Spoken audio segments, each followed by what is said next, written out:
Hi everyone, thank you for joining me. In this video, we're going to be removing the house wrap that has been protecting these replacement windows since I installed them and do the aluminum trim wrap on the exterior.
So that was the abbreviated version of how I trimmed one of these windows. I just made a quick edit, 3 or 4 minutes long, to where you could get the idea. Now we're going to go back to the beginning of that window and I'm going to do a full explanation of how I went about it.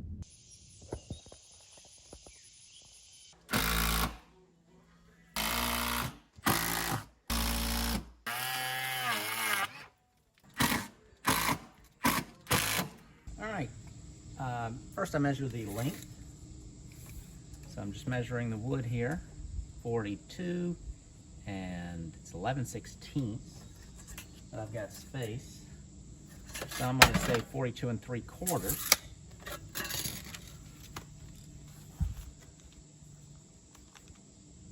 42 3/4 plus 2 inches, because we're going to fold back 1 inch into there. So we're at 44 3/4. And for the depth, I take my sheet metal, I slip it in the little groove on the window, I make a mark about 1/8 of an inch past it. Check the other side, pretty even. We'll just go maybe 4 7/8. Yeah, we'll go 4 7/8. So 4 7/8 deep. And let's see, 2.5 inches down, and then a return back to the house, 1 1/8. Let's see, 1 1/8 on the left. I might make it a little smaller on this side. 1 inch on the right. All right, so those measurements, we can go bend that piece of metal.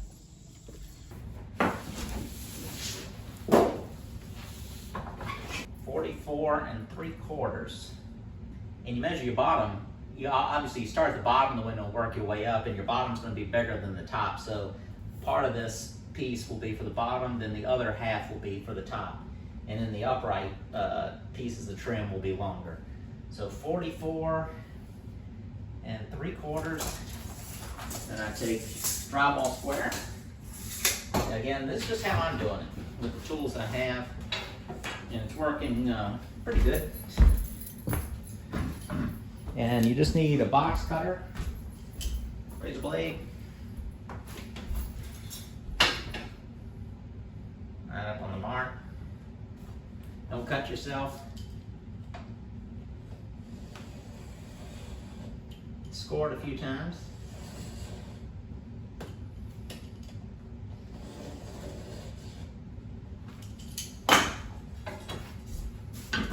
And stick your hand up under it on one side of the line, the left side of the line, or just on the cut, and then just lift up on it. That cuts it, so you're just sort of breaking it right on the cut.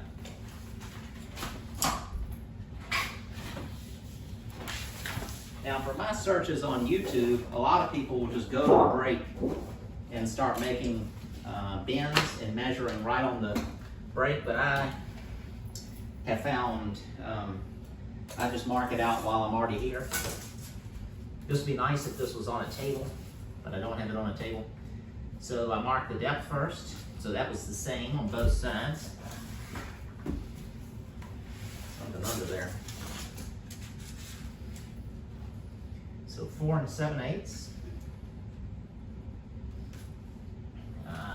Then 2.5 inches down, so I just slide to an even inch increment on my mark I just made. So I went to the 5, so I put a mark on 7. And then on the right-hand side, I have a return of 1 inch. So, same thing. And then I put a little X on the side of the line I'm going to make my cut on. And the hardest thing to do is to think the way you need to be thinking in the orientation of the window. So when pieces are not even, you have to make sure that you're bending that taper on the right end and that the bend is bent the right way. So everything's going to bend up. So when you do the break, it's going to lift this up, and I'm going to work my way to that return that goes back to the house.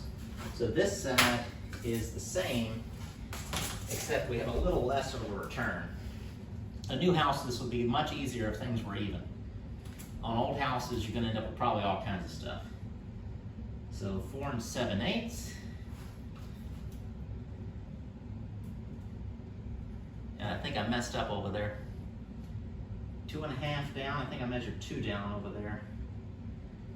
And then a 1 1/8 return to the house. And it's a major bummer when you've worked on a piece and cut it, especially if it's a long piece. So I did measure that wrong.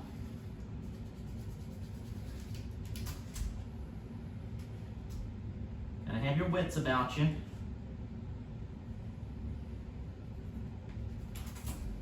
All right, so that measurement was 4 7/8, 2 1/2, and 1, and then 4 7/8, 2 1/2, and 1 1/8.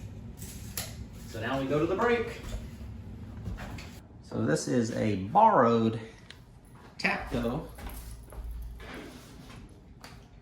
long brake. Really glad to be able to use it. A childhood friend of mine, his dad is extremely handy, can do anything. And he has some places that he rents and takes care of himself, along with his brother. They do it together. And he or they let me borrow this. I asked him for a recommendation of who I could get to do this, and he made a recommendation, but he also said he had a brake and that I could give it a try if I wanted to. And how he won me over was he said, if he can do it, I can do it. And that's not to doubt him, because he can do a lot more stuff than I can. But it was something that I really didn't want to do, and I had been kind of flirting with the idea of getting a brake, but I didn't want to buy one and find out that it just wasn't my cup of tea. But I found out I really enjoy it, and it's been a while since I've really enjoyed doing stuff on houses. It's just, most of it's very routine for me. So this being the first time I did this, I liked it. It's satisfying. It's kind of clean work the whole time, other than it's pretty hot right now, and you're up on a ladder a lot, so it's a little dangerous. But otherwise, if you were doing one-story houses or mobile homes or something like that, it would be great. Two-story houses, getting up there, doing all that work and getting stung by wasps while you're up there on the ladder, that's a little tricky. So what I did is I have the piece I'm going to bend. The actual piece of trim is on the inside right now. My X's are on the outside. Always identify my X's to where I don't accidentally cut wrong. Take the same box cutter and score. So all I did is I slid it into the brake, and then I clamped down on it. And then that edge that you're actually bending over, I think this is called the anvil, I think. I'm not sure. Doesn't matter. Forget the terminologies. I don't know.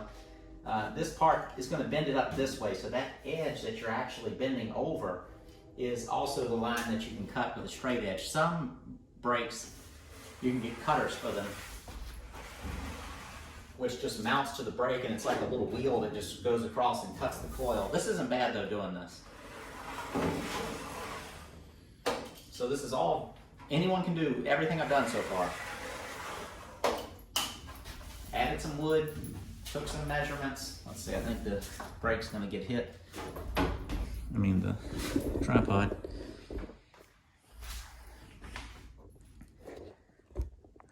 There we go. So all I've done is I've scored it about 3 times, grab the handle underneath, pull up, and you'll hear it. Doesn't always cut that smooth. Sometimes you gotta go back and forth with it a little bit. And then loosen it. This one has these wedges, is how it tightens up. So you pull this way, this whole piece here slides, and these are all wedges, go underneath whatever these things are called, and press down on the metal. Now, I just slide out to my pencil marks. So this is bending the little return part that goes back to the house underneath the window. Sometimes when you tighten up, it isn't where you thought it was going to be. And you get the hang of exactly where to place your pencil marks, and then pull up on this, and now you're aiming for 90 degrees, so you overbend it just a touch. That looks good. Unclamp. Now we're bending the vertical part that goes down over the sill.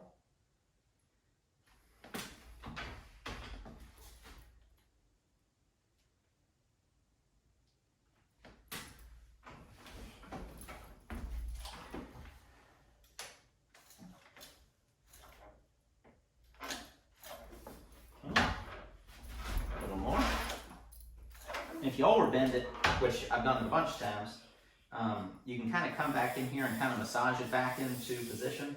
I noticed when you bend really long ones, and there's this plastic little contact piece on the part that hinges, and that is because that sort of slides on the metal just a little bit, so it keeps it from scratching it. And I think that if this piece is worn unevenly across it, and it could just be the placement of the metal in the length of the brake, sometimes the bend is not perfectly straight.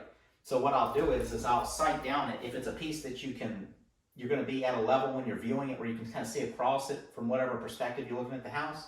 Sometimes you can go like this and say that the middle part of your bend is bent, the ends are bent in more. The center is going to be stronger, of course, too. It's going to be a little weaker at the ends. You can just kind of go like this and then sight down it and get your bends nice and straight. And that's, again, only where it matters. Most of the places, it's really not going to matter. So that's it for that piece. So this goes up to the window, this is down over the wood, and back to the house. All right, so the first thing I'm going to do is kind of cap the end of this. So I flip it in. I'm going to work on the right-hand side first, take the tape measure, and in each corner I'm going to mark 1 inch.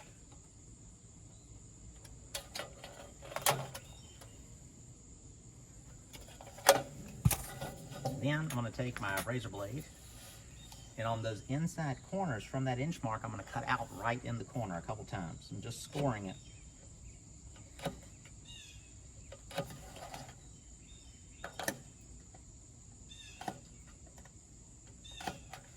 Now I'm just going to grab those 2 corners and I'm just going to flex them back and forth. And then that corner will kind of just rip open. Pretty much right down to the pencil mark. So let me see if I can show you that. So you see that? Pencil mark right there, and it's ripped open right to that. And that's just from a couple of score marks. Next thing is on this outside. You don't have to make this 1 inch mark, but I'll do it just to kind of show you. On the skinny side, the return to the house part, 1 inch mark, and make a line. And using a plastic square is nicest because you don't scratch your metal. I have aluminum, nice aluminum speed squares, but I got this plastic one. It's also extremely light, but it won't scratch your metal up. Then take some straight cutting tin snips. These are some cobalt ones. They work really good. I just got the set of these. And I'm just going to snip off this bottom portion. And then we're going to do the same thing. Got to make sure everything's the same right now. Every window's a little different, so you can get kind of in the swing of things. And then realize your window's different, especially right now while I'm trying to show how I'm doing it. I could easily mess up. All right. Put this piece around. And I've got some long shears that are nice to use in these cuts, but let me make sure I'm doing this right before I cut it. Yep. Make this cut. If you take your time cutting, even with these just regular shears, you can cut really nice, and there's really very little deforming of your metal.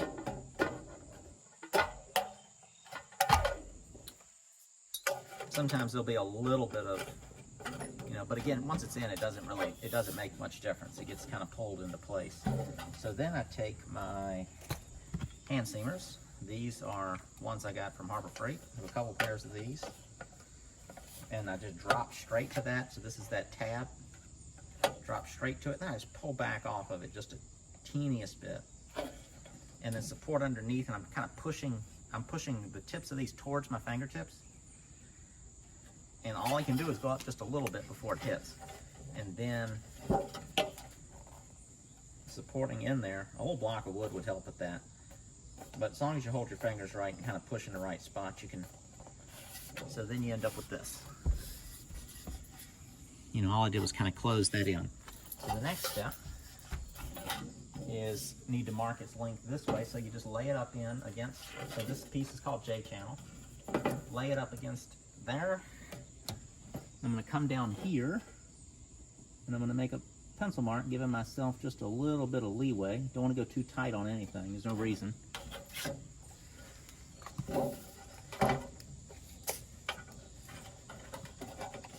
Then I'm going to take a measurement to that mark. And basically 7/8. I'm going to transfer that mark down into the corners.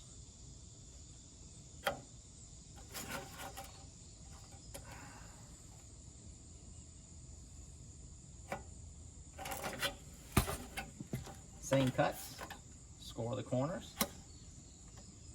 When your blade's dull, it takes about 3 to make the separating it easy.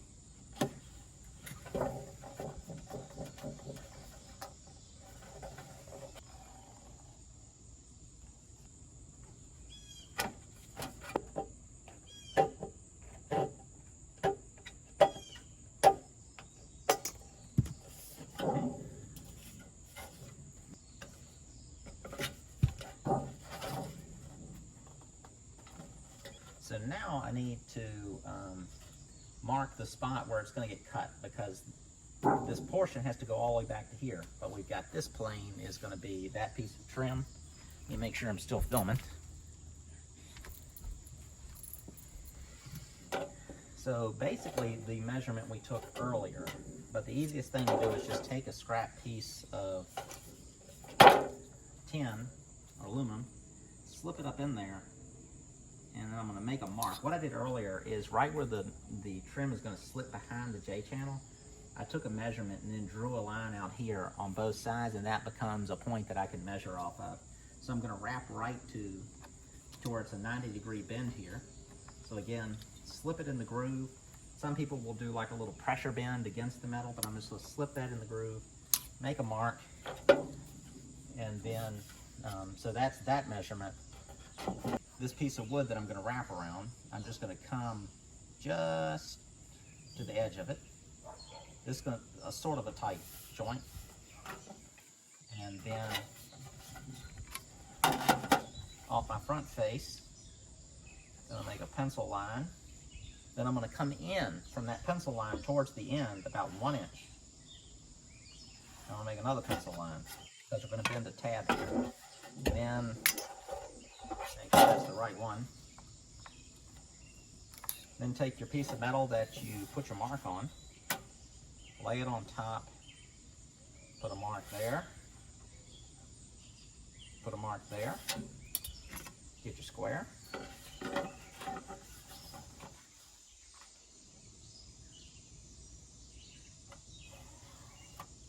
Put a mark and then come in about 1 inch from that. Draw a parallel line to it. And so you end up with this. And so what this is this is going to be a tab that is folded up and attaches right here, and this will be a tab that flips up and is here. So when the vertical parts of the trim that will wrap around this, if water comes down, it can't get back behind that trim. And then we'll draw a little line here, because there'll be a little cut there.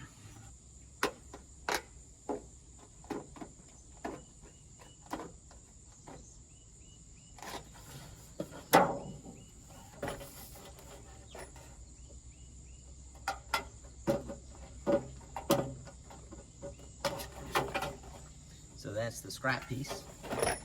And then I cut this little 45-degree cut right to the corner. You don't want to overcut this.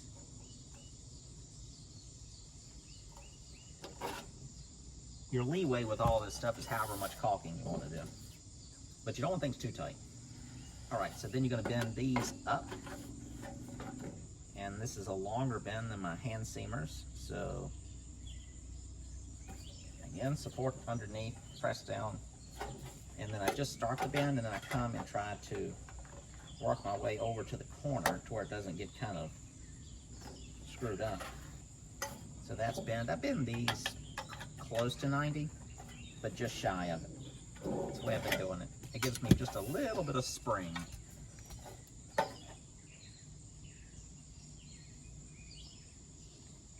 Now the 90 degrees to that one.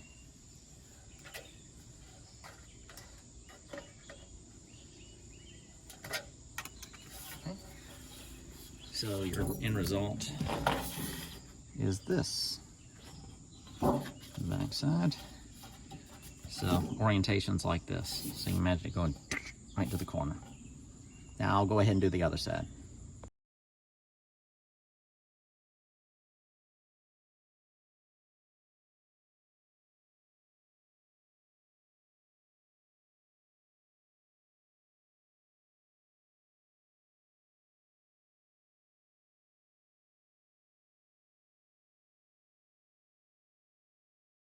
So I got that piece bent up, but I want to show y'all something real quick. Interesting about this street. It's the way it is all the time. So we got the deer hiding in the bushes. 1, 2, 3, 4, 5, 6, 7, plus the fawn makes 8. And there's probably just as many more on the other side of that house. The most I've ever seen was right over there near that shed, and the field goes kind of this way, and it was about 20 some of them just doing this. There's plenty more, but that's as most I've ever seen in at one time. And there's a buck somewhere that's got some really big antlers. So that's a male, females, and that's probably a baby buck. That's my guess. All right, back to the window. So there's a couple things you need to kind of do at this point, depending on how your windows go in. I'm going into that little groove. So I need to make some little cuts where the corners of this windows are kind of plastic welded together. So I stick the piece in there, make a little mark here. And I'm gonna make a little mark here. This enough just to get around some plastic. And again, this will get, this gets caught. Very clean looking in the end, as long as you don't dent your metal.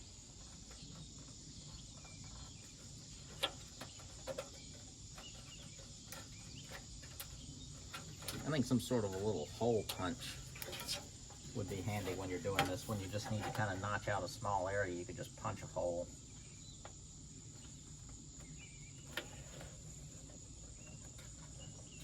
Or like one of those little metal nibbler things. All right. And of course, all this stuff, sometimes you got to do it twice. You know, there's a lot of fitting the piece, pulling it off, making adjustments. I think that's where experience would really come in handy. A person can probably do a lot of this without having to, pieces having to go on and off.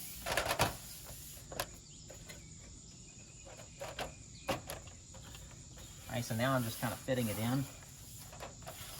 Something's keeping this top part from moving. Sometimes it's the groove, sometimes it's the corner. And right now, there's something right there.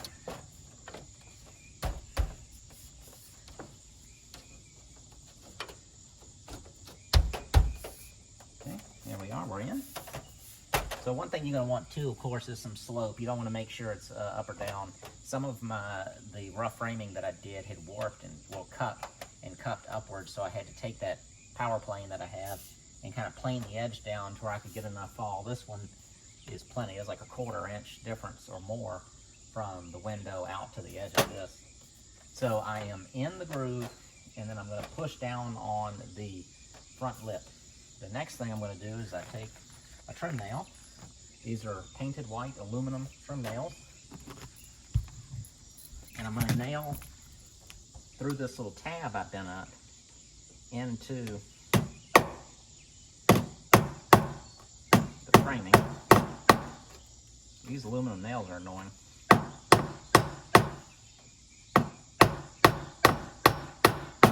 They bend easy, so you can pre-drill a hole, but all my little baby drill bits are broken. I do have this one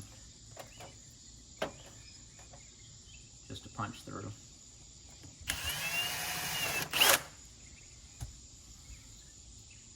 So same thing on the left.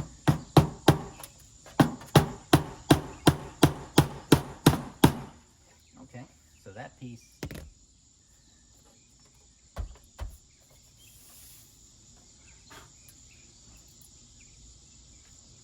is secured. Looks good underneath.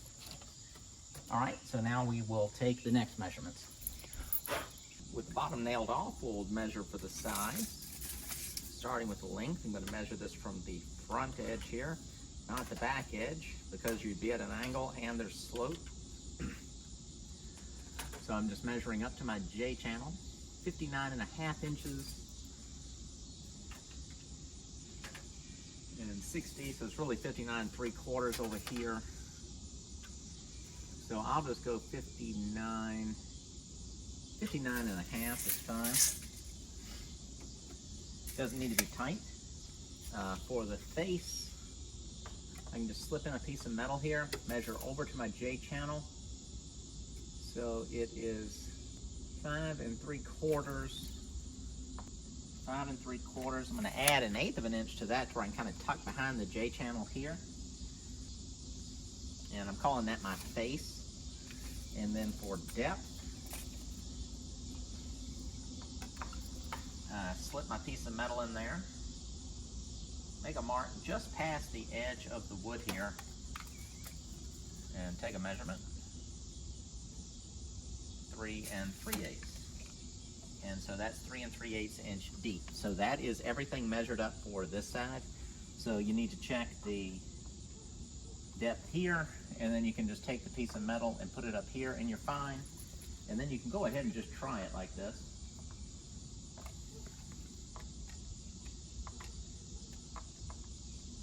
And it was the same at the top, but not at the bottom.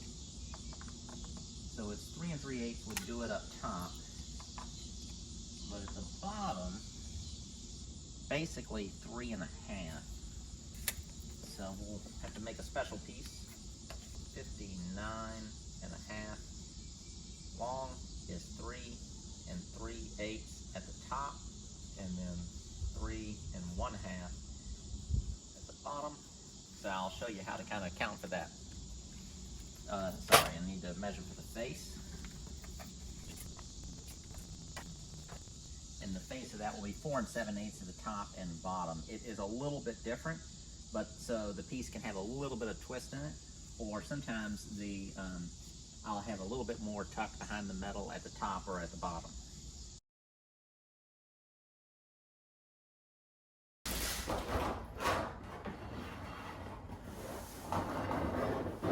Alright, the tip I referred to, if I said I wasn't telling you anything special when I was out on the roof, was you need to make sure when you're cutting a piece that's tapered that you're putting the right measurements on the right ends of your piece. So you just have to visualize it, kind of look at it on the floor or on your table, and then try to kind of imagine it flipping up into the window and bending the way, because the side that you put your measurements on are the sides that's going to bend towards. So just kind of keep that in mind. Alright, so this piece I'm making up first is for the left-hand side of the window, which was the side that had the even measurements. So it goes into the break, on your marks with the X's, score with the razor blade,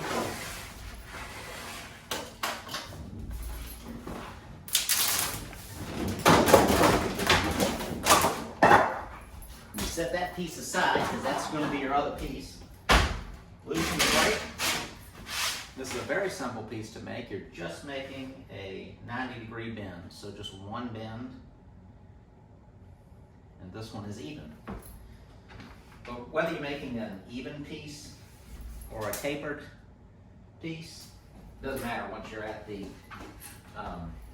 break.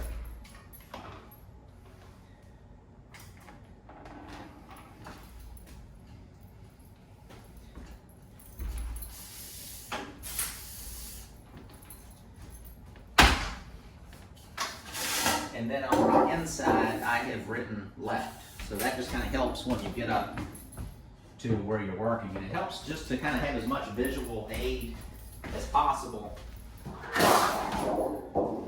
throughout the process. I've caught a couple of problems at the break before I've done a piece wrong.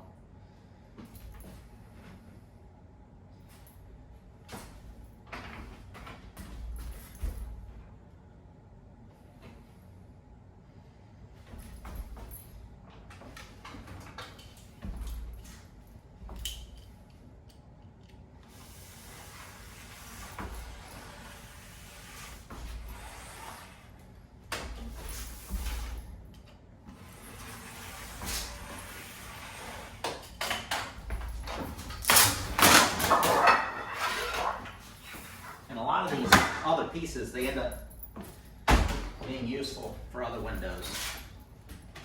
A lot of the trim I'm making though is really big trim, just because the trim was so big on the windows and the adjustments I made in the rough openings and not wanting to mess with the siding.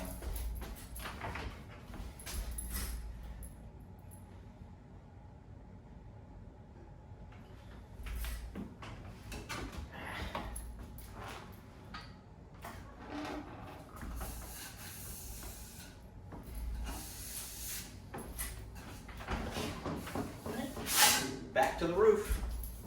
I'm sticking the piece on the front edge of the lower piece of trim, and I'm going to make a mark because we're going to bend a little flange right here as well. So I'm bending that piece just under.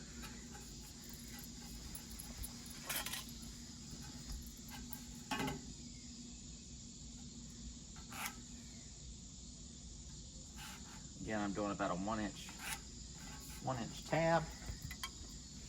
Come in with the razor blade to that lower mark, and what I do is, that's the reason I put that pencil line there. I stick the edge of my fingernail right at the pencil line on this side. Then I take the tip of that razor blade, and I can just see, looking straight down it, that it's lined up. Right in that corner, especially if you get your eyes close to it, since your eyes got some distance apart.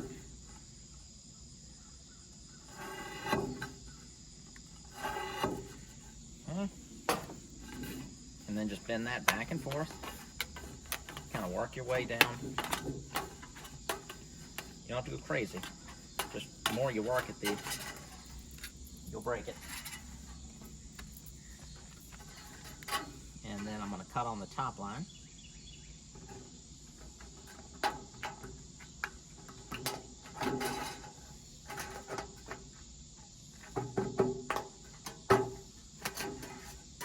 And these are the little pieces that I use to do those measurements, so I just kind of keep up with those. And I usually kind of just nip these corners off. Not the corners, but angle the tabs. That makes sure they don't get in the way. I'll show you what I mean. So I'm doing that, angle it, and bend it 90 degrees towards the end, the opening of the window, of course. The thing that I did really bad at first, making the windows, was I scratched up the metal a lot. And that's because I was making everything way too tight. I was thinking like a woodworker. You need a little wiggle room when you're doing this. And then you can rely on the caulk to do the sealing, because the caulk has to seal it up anyway. So on the bottom I have that little slope in the right here that I need to account for.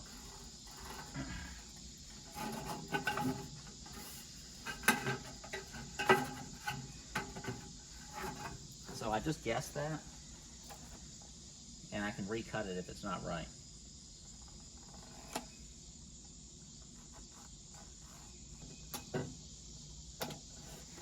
And if your piece ends up too long, you can just trim some off the bottom since you have your bend made up at the top.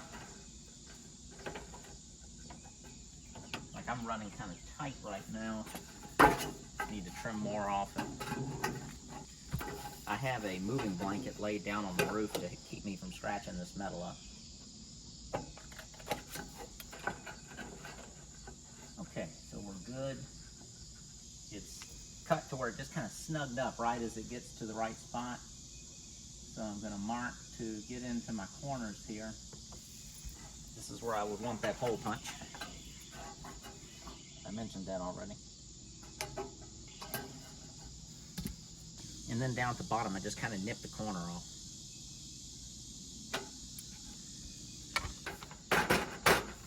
Okay. So we're good there, and you can see it's kicked out this way, but you probably can't see it. But that's because now I need to tuck up in behind the siding just a little bit.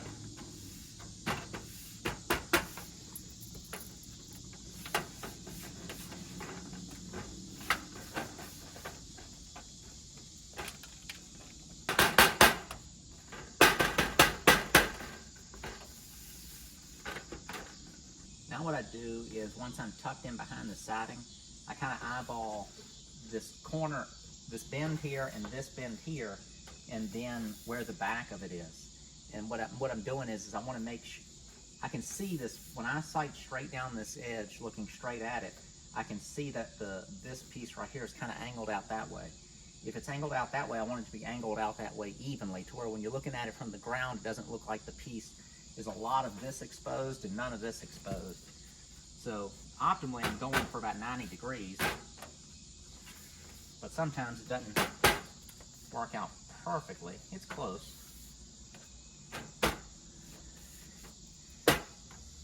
Okay, so I think we are good. If this was wrapped really tight to the wood, I wouldn't have to do it as much.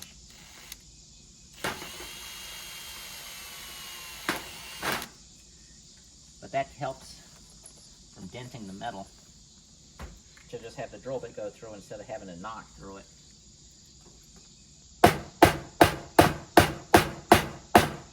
And do some really precision hammering. You don't want to miss. It looks bad when you're driving past houses and you can see where the person nailing off the metal has missed and dented the metal, or if you overdrive the nail, you just want to snug up against it and don't move the metal because it looks like a dent.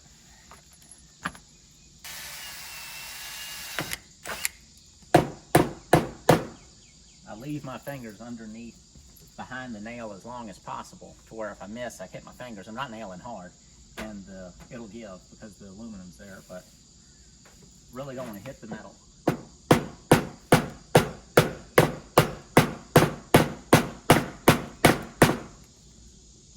It's better to rely on a bunch of little taps than wail on it and miss it. Okay, so that piece is in. So that took me 9 minutes talking about it and trimming it.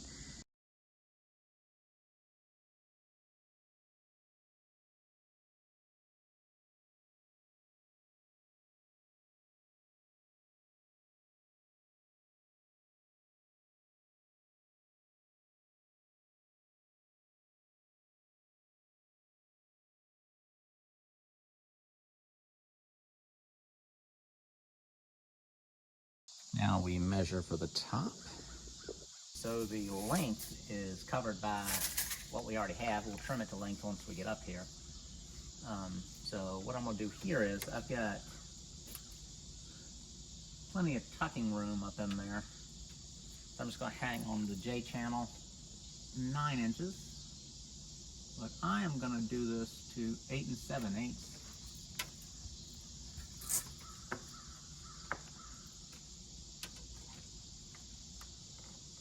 9 1/4 over here. 9 and 9 1/4. I'll just go with 9.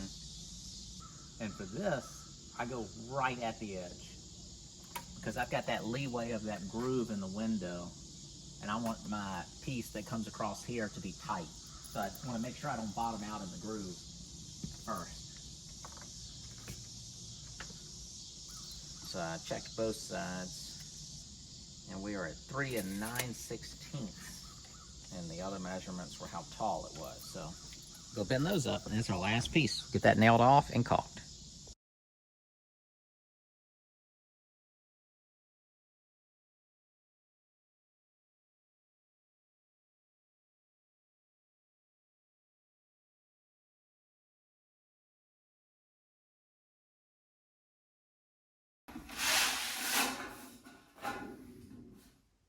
All right, last piece. For this, I hold it up on the inside of the J channel on one side, and then I look over to the other side, and I've got about a 1/4 inch on the other J channel. So I am going to mark in roughly 1/8 of an inch there. There's no bending tabs, we're just making simple cuts on this one.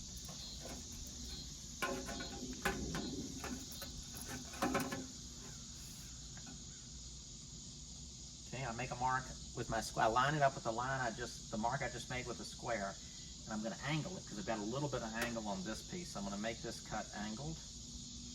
Gives me a little more clearance as it goes back, and even if I'm a little wrong, the caulk cleans up the joint.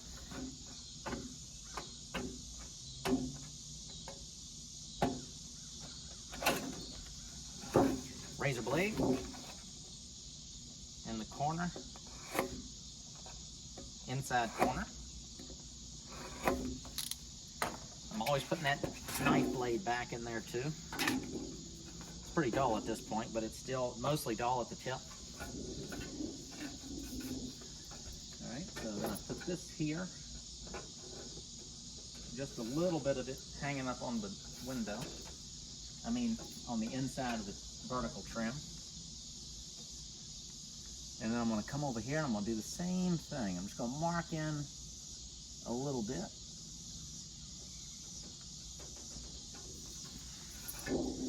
Transfer the mark to the other side, then I pivot. So I'm keeping the speed square tight over here, and then I'll exaggerate it. I'm doing that. So go to your mark, and then I pivot just a little. Like 1/8 of an inch is probably what I'm doing. And that's only because I've got a little bit of an angle with this piece as well. I have some longer shears that I prefer to use because I can make the cut in 1 or 2 cuts. When you do have to take a bunch of snips to cut it, you do end up with sort of a more sort of serrated edge. So you have to be a little bit careful when you go to caulking how you slide your fingers on stuff. But most all this is you're doing inside corners, so you're not going to actually cut yourself. All right, so now what I do is I've got this I can take advantage of. So I'm kind of angling it in, and I've got to fit this behind the J-channel there. That's going to go easy. First thing I need to do, I need to snip these corners to where they fit in the windows better in that channel. Some of these pieces, once you get them in place, you don't want to have to pull them out too many times if you know what you need to do ahead of time.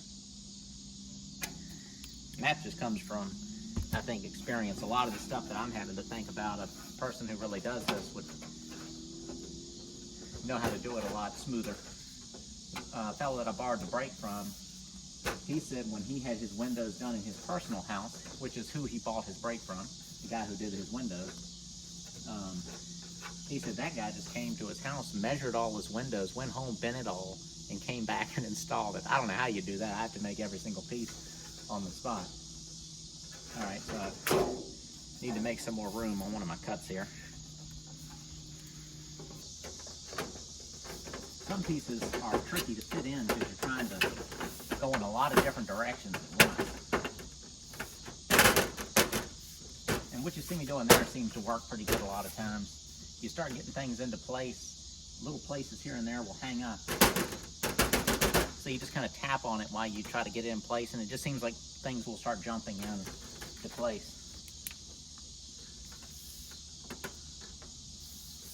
Okay, that's in there.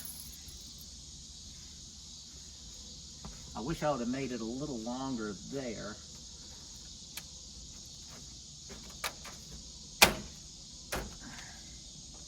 Caulk will fix that. It'll be watertight, that's not an issue, but just for appearances. Pretty 90 up here. I like to have just the slightest bit of downslope to where the water will drip off this front edge and not run back towards the window if water was getting on here from it blowing into the house.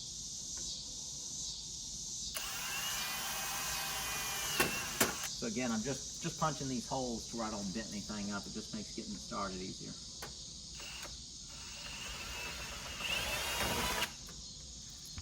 You don't want your nails too close to the edge either because you risk whacking the vertical part. I only say that because I made it close on that side.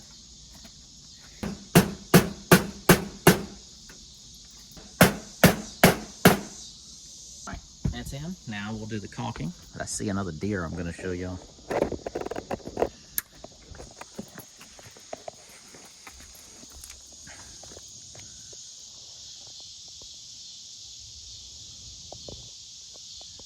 Got antlers on a city deer, still got the felt on it. A little fawn there. on there. Has a good view of the buck.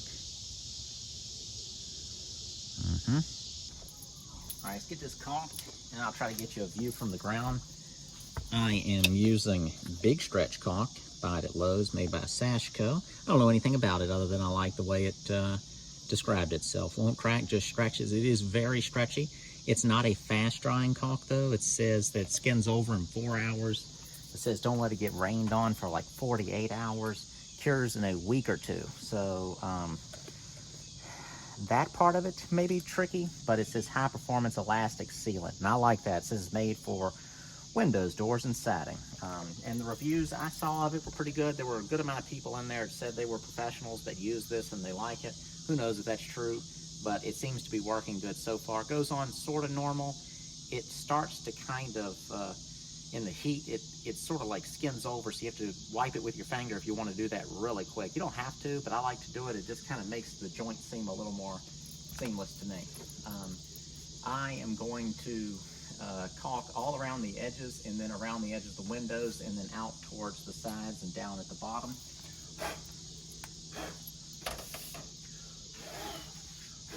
I've already kind of tried to clean the window up a little bit. I wiped around the window with a wet rag. That way when I'm wiping it, I'm not wiping dirt into it. Keeps it clean looking. Hopefully there's enough in this tube to do the whole thing. I've got more though.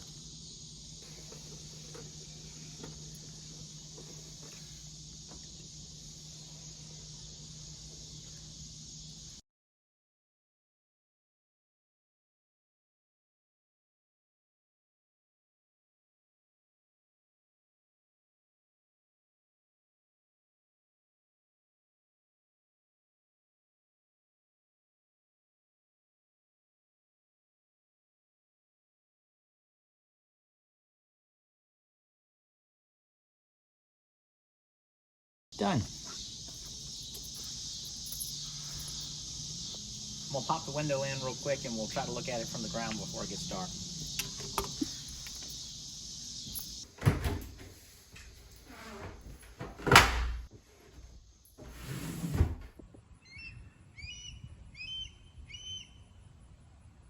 The windows are all done, plus the storm door there on the side porch. And I had to remove the storm door, wrapped the trim, and then reinstalled the storm door. So that was a bit of a pain. Yesterday was a long day. It was hot, and today was super hot. I looked like I'd been thrown in a pool in my clothes. But I am very, very pleased with using a brake. Am I fast? No. But I think I was fast enough to warrant doing it myself, especially on a house like this. I think a window man wouldn't have had a huge problem with it, someone with a lot of experience, but at the same time, I know for sure that a guy who's used to doing more regular openings where each window's sort of has some consistency from window to window, he probably would have hated this job. And a lot of the windows are up high. So even though you might be able to work off the roof, you're still doing a lot of walking to get to your brake. Let's take a look and I'll comment on some of the different windows. The last window that I did is right here on the porch. We'll go to that one. So this one I had to do a lot of shimming out, as you've seen in maybe some of the pictures, if I've put them in there yet. I put a piece of Luan across this to kind of smooth out the sill. So that's what I'm calling that piece. I don't know what that's called at the bottom. Sort of like Windows stool, but it's on the outside. Forgive that hawk screaming. But it's a very simple trim job, so there's nothing, it's just boxed in. Very, very simple. No profiles bent into it, sort of like a brick molding. But I mean, I'm pleased. I was going to do like PVC trim on this to where this window just wouldn't get too banged up, the trim from like say chairs on the front porch, but I didn't do it. I'll do that later if it comes to that, but I just wanted to kind of get that done and move on. I don't know if I've said this before, but when I'm working on a house like this, it's just an ongoing, never-ending list of things to do. So if you try to go optimal or your number one choice on everything, it just ends up dragging that whole process out versus just get the house done. And then once the house is done, if anything needs to be addressed in the future, it's just one task at a time, and that solves the problem and you get away from it. But you have to make choices to move projects along. I don't care what you're doing. That could be your own house or a house you're selling or something.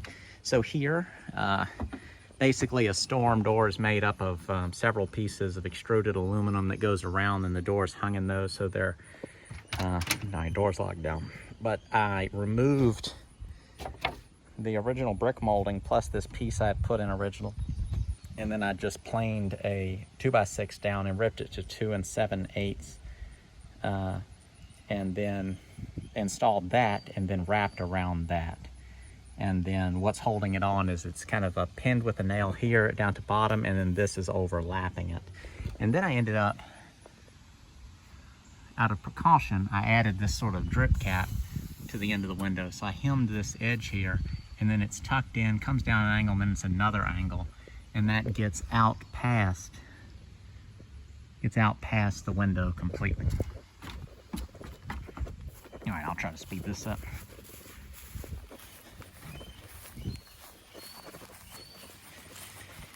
Around to the side. So here's this side of the house. Everything good. So there was those windows. Those were like towards the end of me working on the windows. I wanted to make sure I had a lot of experience before I took that on, because the top and bottom piece of the trim are long piece of trim, a lot of cutouts in them, which make it floppy. So yeah, that's tricky. That window was the one that I showed y'all. There's the glass block window. I accidentally used the very end of my trim coil, which has those two little dents in the bottom. I just didn't notice it while I was doing it. No big deal to me though. There's that window. So that is the kitchen sink is right there. I did have one harrowing thing happen. It's the first time it's ever happened to me in my life. I had a ladder here going up with stabilizers around this window. So the top of the ladder was about 3/4 way up that window. There's a sidewalk under the grass right there. I had one of the feet flat, one of the feet pointed in, and I don't know what happened. I might have twisted on the ladder or something, but the bottom of the ladder went from here all the way to here in an absolute instant. Made that ladder go from here all the way to right. You can see where the ladder hit on the wall. So the stabilizers left, and the bottom of the ladder, I got lucky. It just jammed into the ground. But I dropped, the top of that ladder dropped about 8 feet. So I was holding on to I was actually standing on probably the 3rd rung from the top, resting my knees on the top rung, and it just dropped all the way to here. My feet level was probably here, and then when I fell, the window, I had it open, fortunately. So I just let go of the stuff that I was holding on to and just put one arm in there really quick. I caught the window, which I think if I would not have caught the window, the ladder would have just gone all the way down. It would have just been all my weight on the ladder. I banged my shins up pretty good, but I was basically hanging from the window, and I had my toes on the top of the ladder, and I was able to climb onto this roof. And then I had a hammer in this window, so I was able to lay down on the roof and reached my hammer over, hooked the ladder, pulled it up, and then got down off the roof. But it was rather jarring to have it happen. You know, it's real easy to think that you're Mr. Cool Guy and you can Spider-Man your way out of a situation real quick with fast thinking, but usually you just go from thinking everything is fine to you're on the ground going, how'd that happen? And that's if you're lucky. But, and that was all to do with I had the ladder on a silly spot on the ground. And I'm usually really careful with that, but it was a small window, and I've done had done a bunch of them, and I was like, ah, it'll be all right. And it wasn't. So that was the first window I did there. Back up. First window. And then that window was a scary one because I had a ladder on the roof. So it's super duper high. Looking from up here, when you look out the back, it's a slope behind the house. Very, very high. So we'll run around to the other side now. It's this side of the house. So showing those. I think I did one of these. Was this one up here, then I did this one, then I did that one. And I tried to do the windows, if there were 2 windows, one over top of the other, I'd do the top first, where if I dropped something, it wouldn't come down and hit any of the work that I did. Look how dirty the siding is on this side of the house now. I'm gonna spray something up on it that'll, you know, some bleach solution or something like that to take care of that. It's only on this side, which I don't know why. I guess this side has the least amount of sun hitting it. But yeah, I'm avoiding walking in the grass. Don't get ticks on me, they're bad here. But I'm pleased. Well, that wraps up this video. I hope you all enjoyed the style I did this video in showing the abbreviated version first and then showing the in-depth towards the end. That allows the people who just want to watch something quick to watch something quick, and then those of you who want to watch all the details, you can watch all the details. If you enjoyed the video, let me know in the comments below. Let me know your experience pricing of having jobs like this done. Again, I was quoted $200 a window, so it was 17 total windows is what it equated to. That include the storm door. So it would have been $3,400 plus materials. So I saved $3,400 on this job and learned how to do something. I now have a brake that I've been told I can borrow anytime, but I do want to buy my own. That particular brake was 10 feet. You can get them, I think, in 6, 8 feet, 10 feet, 14 feet, different lengths. And then I think they make some that are modular. You can make them any size you'd like. So yeah, check out the description below. I've got my ebook, Cheap Houses, How I Find and Buy Inexpensive Real Estate. And there'll be the Patreon link down there below as well. That is for people who want to do monthly contributions to the channel. Thank you all to those that have been signed up for Patreon all this time and kind of being patient in between videos. You can do one-time donations as well. Link will also be down below. Thank you all for watching. See you next time.